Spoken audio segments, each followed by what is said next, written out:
The very first video game that I ever remember playing was Star Wars Rebel Assault 2: The Hidden Empire on the family Windows 95 computer. The game is a rail shooter, which made it perfect for my wee little child brain to fully grasp, but it was also a full-motion video game chock full of brand new Star Wars footage filmed for the first time since the original trilogy, which totally engrossed me as a young Star Wars fan. The FMV graphics and production value were top of the line for their time, with less obvious green screening and spectacular CG sequences. It wasn't just that you felt like you were playing the movies, you felt like you were playing your own movie, with situations relatively grounded for a Star Wars protagonist and fighting a brand new threat spun off from the films. And even as far as a rail shooter goes, the game keeps changing up gameplay setups from rail shooter to gallery shooter to FPS to steering a ship through an obstacle course to where the gameplay always feels like it's shaking up for variety. Now, don't get me wrong, the acting was hit or miss, the characters don't really have arcs, neither rail shooters nor FMV games tend to be the longest of titles, and the 3 ship flying levels had kid me stuck for weeks straight. But it was an FMV game that was an actual game, a simple concept masterfully executed. Hell, I liked it anyway. But there was a question that always hung in the back of my mind. I grew up with Rebel Assault 2. That implies that there's a Rebel Assault 1. This is the kind of shrewd commentary that you tune to my channel for. So I always wondered, what exciting new story did the first game have? What brand new levels had I yet to see? Well, I eventually got to play the original Rebel Assault through a port on Steam, and cripes did I dodge a bullet not having this game as a kid. You play as aspiring Rebel pilot Rookie 1, who starts the game in a base on Tatooine flying a training course to prove that he can join the Alliance. How's that for irony? Luke Skywalker was desperate to join the Rebels, come to find out they had a base for new recruits the next town over. The training course begins and oh sweet merciful crap! Ah! Jeez! Right off the bat, you're steering a big ship sprite through an FMV of a canyon and super sensitive controls crashing into everything in sight. Screw flying through rings or using a simulator. Apparently the Alliance believes in trial by fire. Midway through, they switch it to an overhead view where you need to land a few hits on some drones while flying through more canyon. It doesn't look that hard, but the controls have a lag to them where it almost takes a full second to actually move when you try to steer. It feels like you're flying on ice, if such a thing is possible. Well, the Rebels bump you up to an A-Wing for the next phase of your training. Oh yeah, stick the new trainee pilot into the Alliance's fastest and most infamously uncontrollable ship.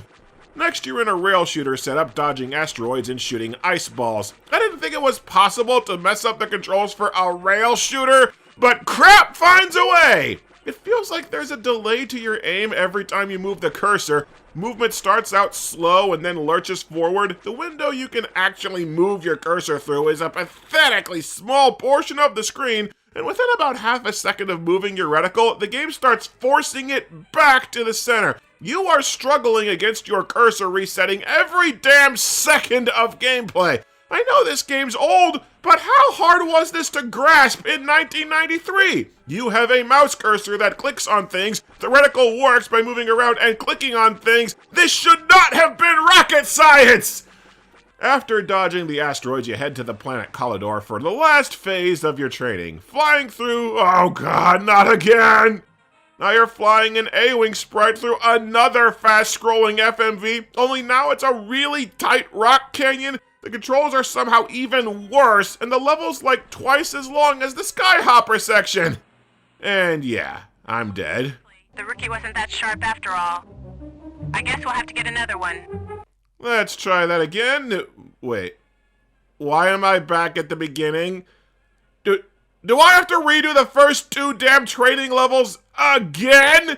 Yeah, the game doesn't have a level select option, and it only gives you a password to continue every 3 or 4 missions. So every time you die on the Screw You Canyons, you have to redo the marginally less Screw You Canyons and the asteroid field to get another shot at it. But I can already do these levels. I need the practice on Collidor, you jackass game!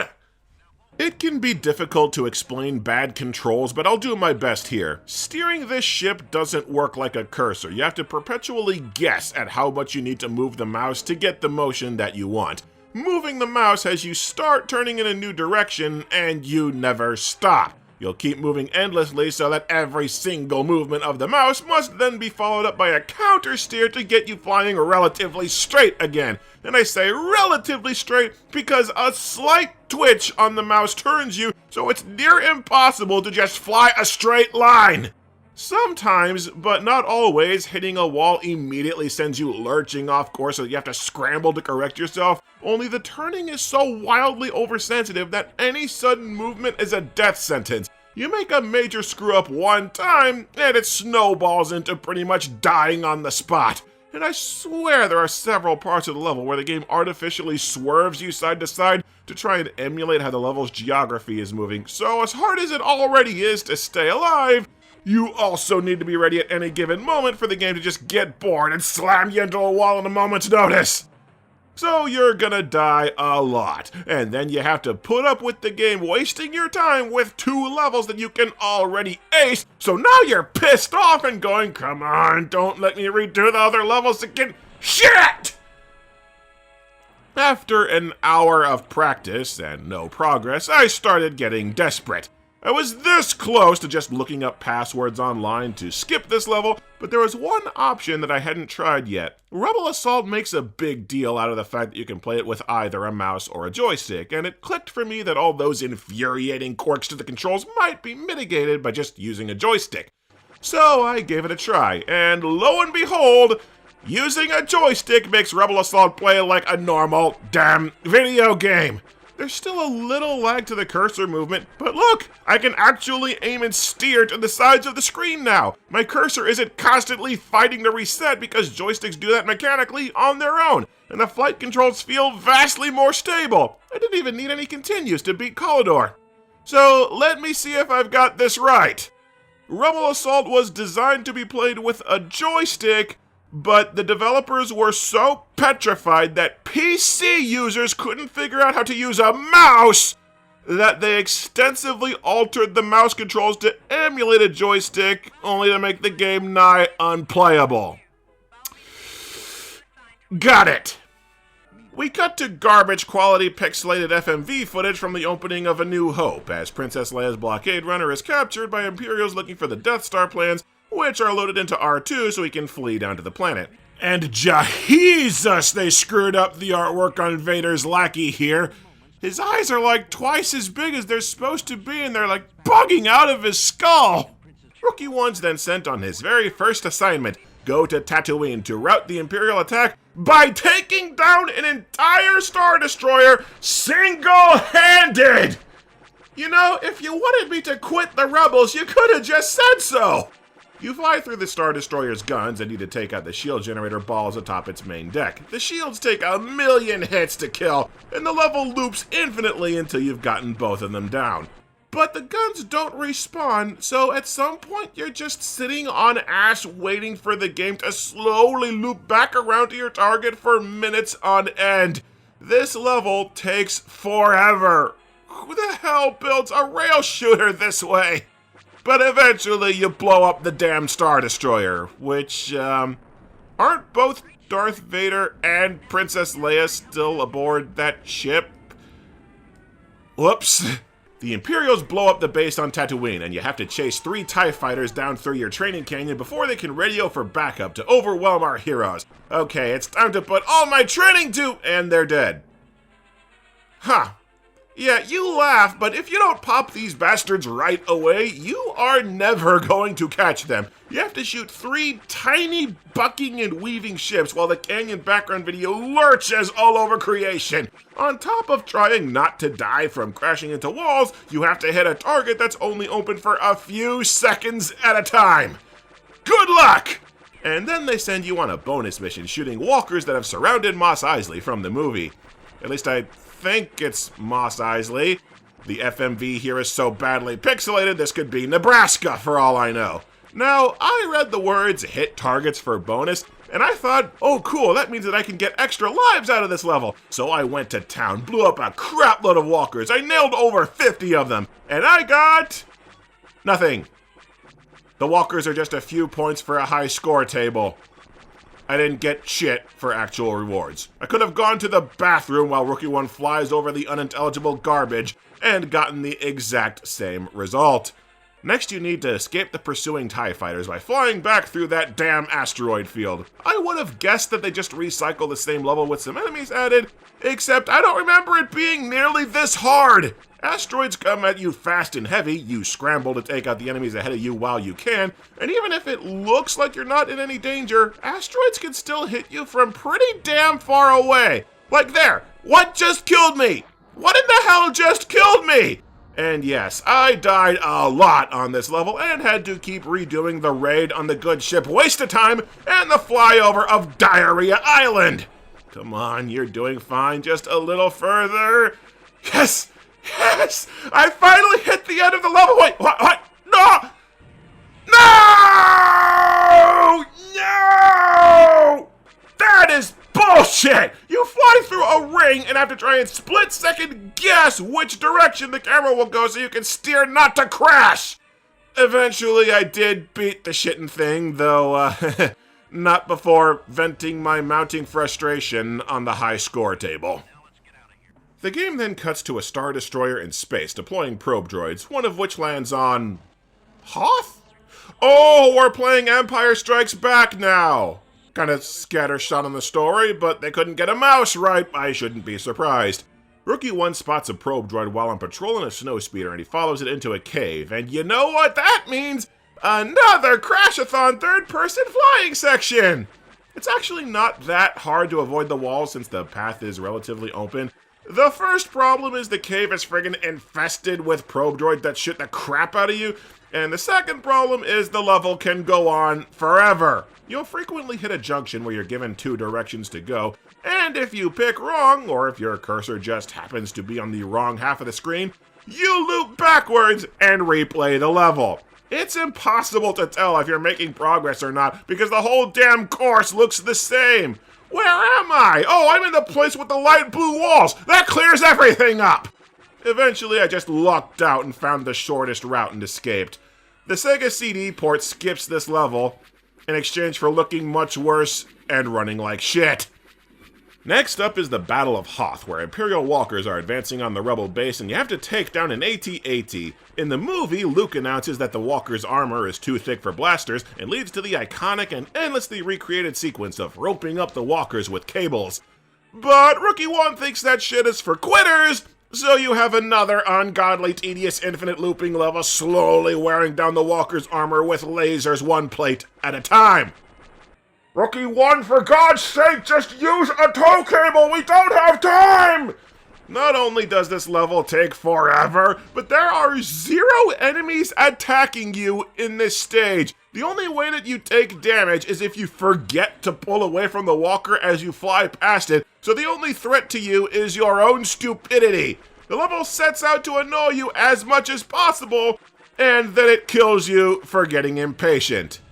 Congratulations, Rookie 1, you downed a single walker.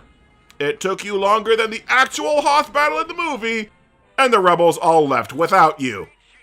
Rookie 1's ship just kinda dies, and you have to shoot your way through Echo Base. The actual gameplay is super easy, since the stormtroopers are massive stationary targets, but you'll come to a few anonymous forks in the path, and if you randomly pick the wrong one, dead! Immediately! Oh no, you're not gonna make me redo the Cave in the Walker level, you son of a bitch! Oh, thank God. And then we just get a simple rail shooter level with nothing to drive you apeshit. It is about damn time. Bafflingly, the game then cuts to the Death Star en route to the Rebel base on Yavin so we can reenact the climax of A New Hope. So now we're doing the ending of the first movie, even though we just played the intro of the second. You may think that's a dumb mistake, but remember, The Force Unleashed 2 established that Leia tried to bluff Vader with a base that he already knew about, and it worked. It is apparently common practice for the Rebels to lose a base, wait a few days, and then just move back into it like nothing happened. Anyway, the Rebels have 3 hours to prepare for the Death Star's approach. Well, that should be plenty of time to send out scout parties for recon, send a ship to call for reinforcements, maybe even prepare a full-scale evacuation in the event that things go pear-shaped. Nah, let's have everyone fly through a tiny ravine for another stupid-ass training course. Really, this is how you want to spend your time. Flying an instantly lethal crash hazard training stage that could lose you critical pilots and ships that you can't spare ahead of a battle for the fate of the galaxy. Okay then. The approach to the Death Star is a brutally difficult rail shooter sequence. Every enemy that gets by you takes a solid chunk out of your health, and with up to 3 fast enemies spawning at once and the garbage sluggish controls, it is damned hard to stay alive. Finally, I get to where I'm doing alright on health, and then this shit happens. Blue Squadron, we lost Sims. Abort. Abort approach. Yeah, one of your wingmen gets 3 ships on his tail and you have a few seconds to save him or else you have to start the level over. It sucks. And shoot, of course I died. Too bad. That rookie had promise. We'll have to go it without him. Oh, I see how it is. Cadet Dead Meat carks it and all hope is lost, but I die and it's all, meh, we didn't need that guy anyway. The Death Star's surface is an incomprehensible maelstrom overhead view where you dodge lasers with a split second's reaction time. That is, unless you're smart and just hang at the bottom of the screen not trying because the game doesn't care how many turrets you shoot. You've probably noticed by now that the game not only has unique death animations for each level, it also has unique video clips for getting a game over on each level, and the ones on the Death Star surface are hands down the funniest. Light and whimsical music over a violent flaming plane crash. Nice. There's a dirt simple filler stage blowing up a big gun, and then the trench run that I'm both surprised and relieved is not another third-person flight stage. It's a relatively easy rail shooter popping turrets ahead of you. Gotta say, I've lost count of how many times I've done the trench run in Star Wars games, but this may well be the ugliest, and that's including the Atari arcade version. Well, Han Solo isn't on hand, so the guy who trained you in an A-Wing shoots Vader away to save the day, and Rookie 1 blows up the Death Star. Instead of Luke Skywalker kind of famously doing it in the movie. Weird. Actually, the funny part these days is that the game has always given you the option of going into the menu and choosing whether Rookie 1 is male or female. So... It's away!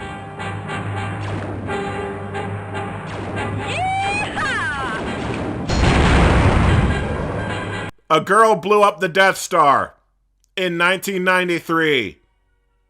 Suck it! I know I should cut Rebel Assault some slack for being an old game on aged hardware, but this thing's aged like milk. Being hard doesn't make it bad, but most of this game's difficulty comes from wrestling with horrid controls and dick-headed level design. At no point did I find it fun to play, and I friggin' love the sequel. I was predisposed to liking this game, and it just annoyed the piss out of me. But the sequel just got ported to PS4 and 5, and fans are always concerned for my mental well-being. Might as well cover the good game while we're here.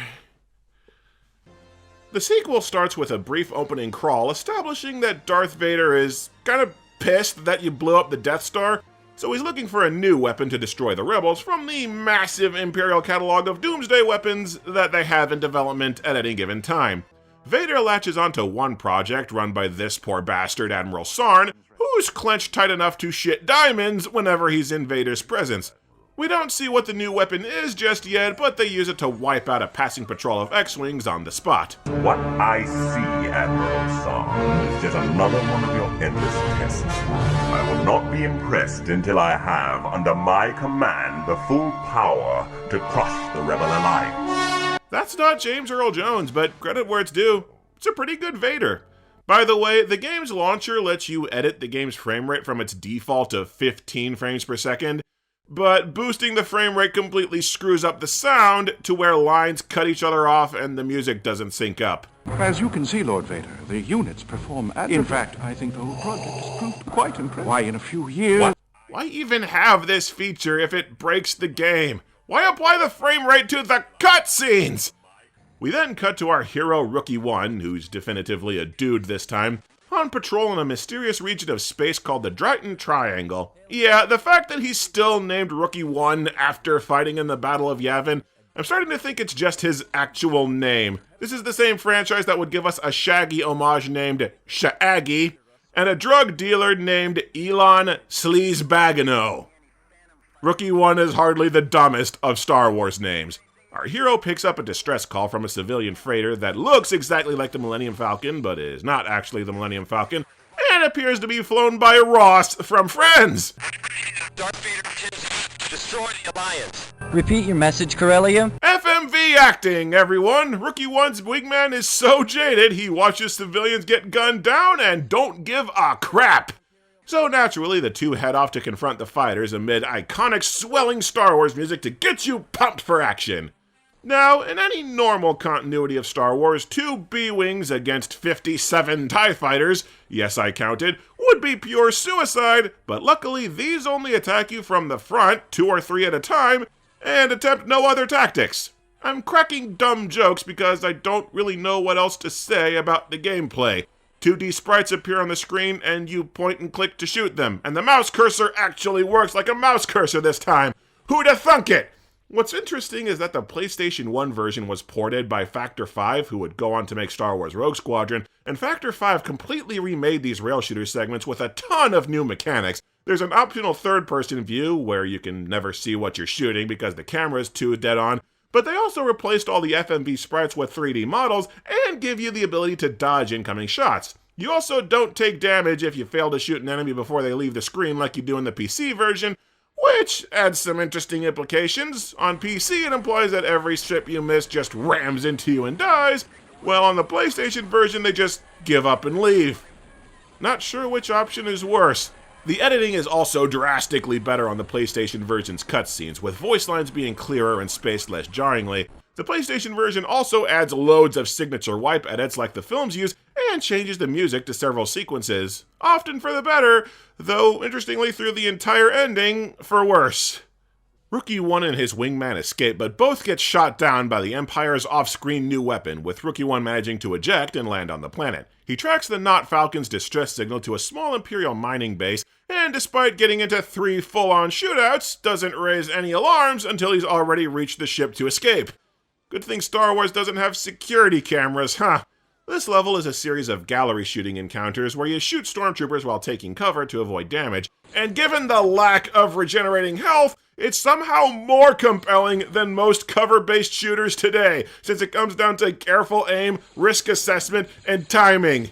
Rookie 1 steals back the Not Falcon, but his exit gets cut off, so he has to fly the ship out through the mining tunnels, aka the furnace that forges boys into men.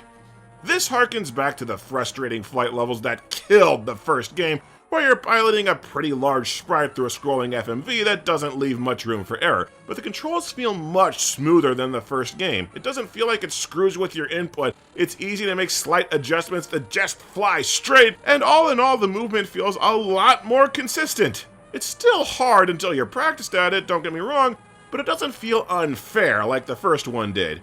And yeah, Rookie 1 escapes.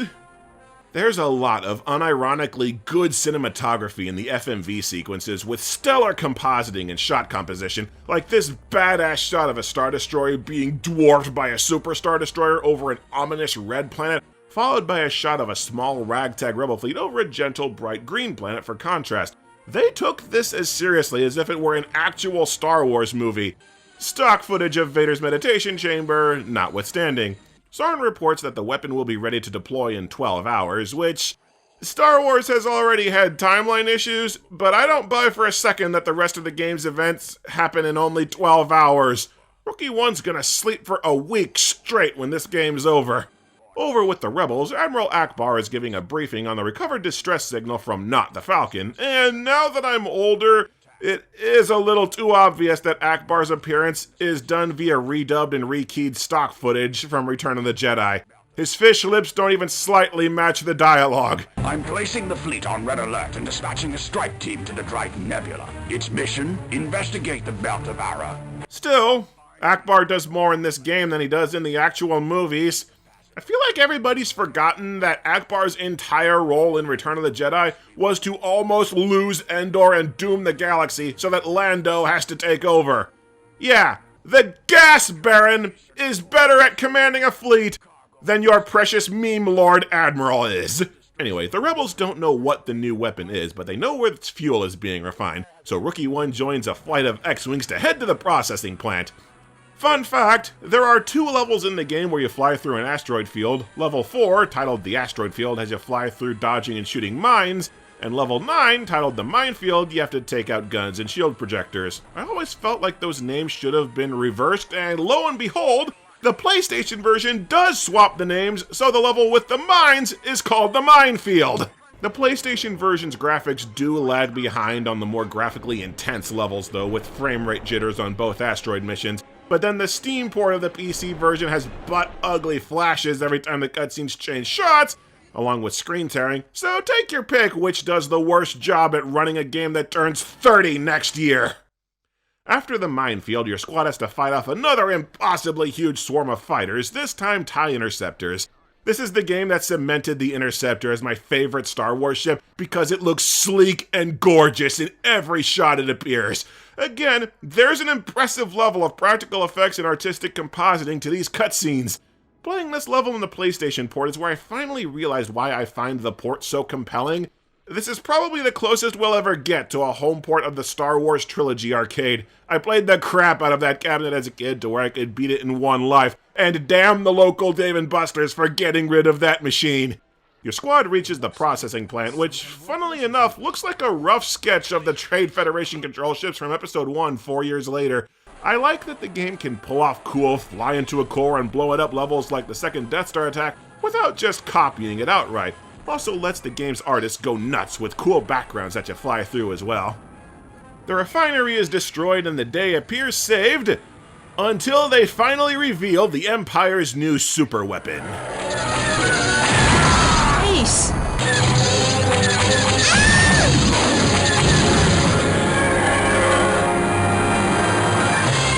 This is the twin-ion engine Phantom Starfighter, a new mass-produced fighter that can turn completely invisible both to sight and all kinds of sensors, able to ambush rebels to pick them off with ease and then vanish to be nearly impossible to fight back against. And yes, the expanding universe stepped in to explain why there aren't more cloaking ships, as well as to retcon in that Darth Maul's ship can cloak. It just doesn't! I friggin' love the TIE Phantom. Not only is it a relatively original and unique threat for the heroes to face, but its design is impeccable. It takes Imperial aesthetics and applies them to a more solid and compact fighter. Its tri-wing design spits in the face of real-world design conventions that hamstring most other Star Wars ships. It feels familiar and alien at the same time, a perfect balance of fresh and classical. It's a design so brilliant that, again, Lucas kinda reused it for a prequel ship. Anyway, the rebels just happen to have a spy that's pinpointed where the TIE Phantoms are going to be deployed. Bit of an ass pull, but whatever. And luckily, Akbar, tactical genius that he is, has a plan to stop the TIE Phantoms. Send 2 pilots to sneak into a massive Imperial command ship on foot, steal a Phantom, and then escape in a ship that may or may not even have a hyperdrive with no form of backup or extraction whatsoever. See, this right here is why The Last Jedi needed to mock Star Wars' reliance on suicidal billion-to-1 long-shot plans. Anyway, Rookie 1's going to Imdar Alpha to steal a TIE Phantom, but apparently it takes so long to fuel up a few Y-Wings for the trip that the rebels have time to send Rookie 1 off to some rock planet to train in flying a TIE Fighter. And yes, this leads to the Hell Level Part 2 as you fly a TIE Fighter through another canyon. What's funny is the PC version lets you choose between a hard or an easy path at the very end of the stage if you're struggling, but the PlayStation version just makes you do the hard way and eat shit. Funny story, when I was a kid we ended up taking my copy back to the store twice. The first time was because the game comes on 2 discs and mine shipped with 2 disc 1s. The second time was I accidentally turned off the inverted controls for these third-person stages and thought the game had broken. Also, TIE Fighters don't have ejector seats, so, well, shit. Our only hope of stopping the TIE Phantoms just died on a training course. Rebel Control, this is Escort Leader on approach to Imdar. Another great shot with a brilliant musical cue. I love the intensity and drive of these rebels on a mission. You fight through another horde of TIE interceptors, and then Rookie 1 heads to the moon alone through another asteroid field. This low-key was the hardest level of the PlayStation version for me. The video bucks and swerves so constantly that it's friggin' hard to land a shot unless you mash the crap out of the fire button. I'm starting to think that 3PO was full of shit on how hard it is to cross an asteroid field, given that this is the fourth one that Rookie 1 has navigated. Rookie 1 lands on the planet and meets up with Rue Merlin, the same Lady Commander from the first game. After the Battle of Yavin, I was assigned here to monitor Imperial activity. So, she's a brilliant pilot and commander who helped lead the attack on the Death Star and save the galaxy, and as thanks, she gets assigned to squat on a shitty swamp planet in the ass end of nowhere. I think the Fandom Menace was in charge of her squadron. And now it's Hell Level Part 3 as you have to drive a speeder bike through a fast, long, jerking forest FMV while shooting Minox that try to eat your bikes. I think this is the level I was stuck on the longest as a kid because it's just brutal and it goes on forever. I'm pretty sure the PlayStation version actually removes the Minox being hazards because even Factor 5, the dev team that would have escort missions insta-fail if you aren't perfect in Rogue Squadron and would have you solo 2 Star Destroyers on a time limit in Rogue Leader, even they thought this level was too much bullshit. It's worth noting that even though Rebel Assault 2 has autosaves and a normal damn level select function, the game still has passwords. Why? I can continue from any stage. The hell do the passwords even do? I guess if you have a friend who also owns the game, they could give you a code to skip levels. Yeah, right. Our heroes disguise themselves as stormtroopers and sneak onto the Super Star Destroyer, which also has a cloaking device. I feel like a bigger deal should be made of a 10-mile-long dreadnought that can turn invisible, just warp to a system and let all the rebels crash into it on accident. Apparently getting to a hangar when you started out in a hangar is really friggin' difficult, so our heroes just kinda wander around lost and get caught immediately, so you get into another gallery shooting section. It friggin' blew my mind as a kid when I found out you can end the third stage early by shooting out the supports of the bridge above you. And this is another spot where the sound editing of the two versions differs because the PlayStation version has the Wilhelm scream! The one weird quirk to the cutscenes is literally every single time a stormtrooper rounds a corner, they have the trooper stop and look in the wrong direction before making the turn. And I know this because it happens twice in a row when our heroes almost get cornered and duck into the sewers. Like, why? There's a really cool night vision sewer level where the PlayStation version adds loads of extra enemies because it was a little too easy, and where the PlayStation version adds ambient noises that kind of make the stage creepy and engrossing.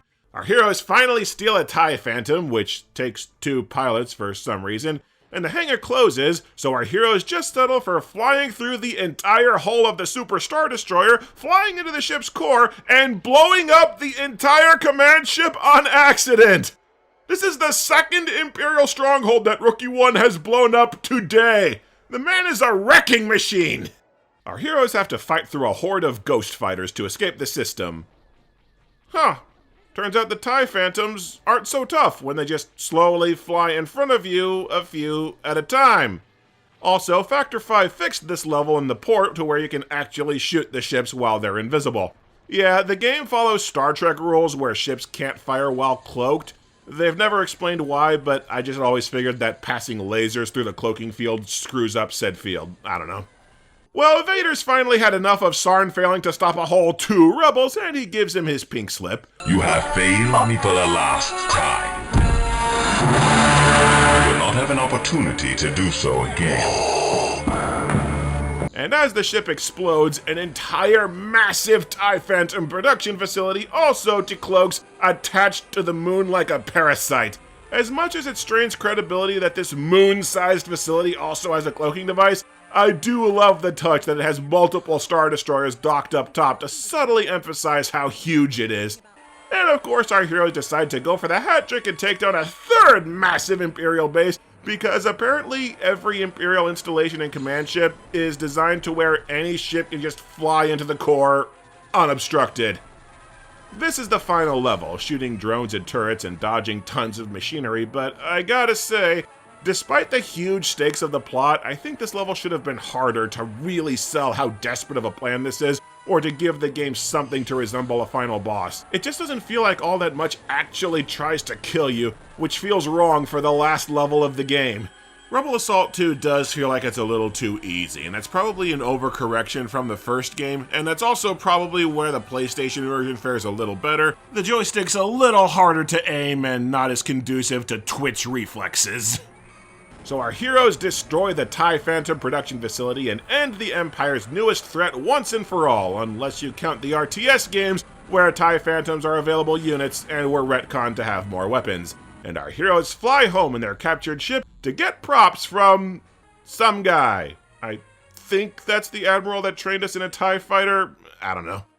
I have always laughed at this guy to the left of Admiral Crane. The galaxy has been saved from phantom ships, but the second his boss comes out to congratulate us, his face turns ungodly pissed. Like, pfft, whatever. The Empire will have to face us on equal ground. Once again, we've saved us all. Okay, point definitely goes to the PC version here. The PC version has 3 slightly different endings, where Rookie 1 gets a medal if you play it on Standard or Expert, and a hearty handshake and light mocking if you played it on Easy. And then he grabs his superior officer to suck face. The PlayStation version just awkwardly cuts off. Major L on that one. And after the credits, the captured Phantom blows up to prevent its study. So, Imperial engineers were smart for one part of this adventure.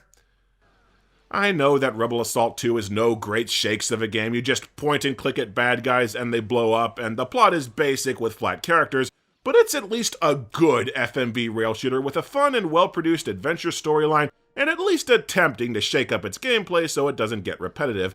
It touches on almost all the activities that a fan of the movies could want. Pilot almost all the different ships, gun battles, speeder bike chases, sneaking around in a stormtrooper disguise, and the creators left their mark on the franchise with an original and gorgeously designed new ship and a fresh new threat for the player to overcome. I think what also stuck out to me as a kid was that it was a relatively mainstream major Star Wars narrative where the Force plays absolutely zero role in the story, and the idea that you didn't need to be a space wizard born with magic powers to be the big hero always resonated with me. But even if Rebel Assault 2 isn't the greatest story to come out of Star Wars, it's a long shot better than Zack Snyder's crack at the franchise. It's been all clear here. Nothing to report. Good. But stay alert. Screw up one more time, I'll have you transferred to a refuse barge where you'll stay for the next 20 years. Yes, sir. Not to worry. Absolutely nothing will go unnoticed on my shift. Very well.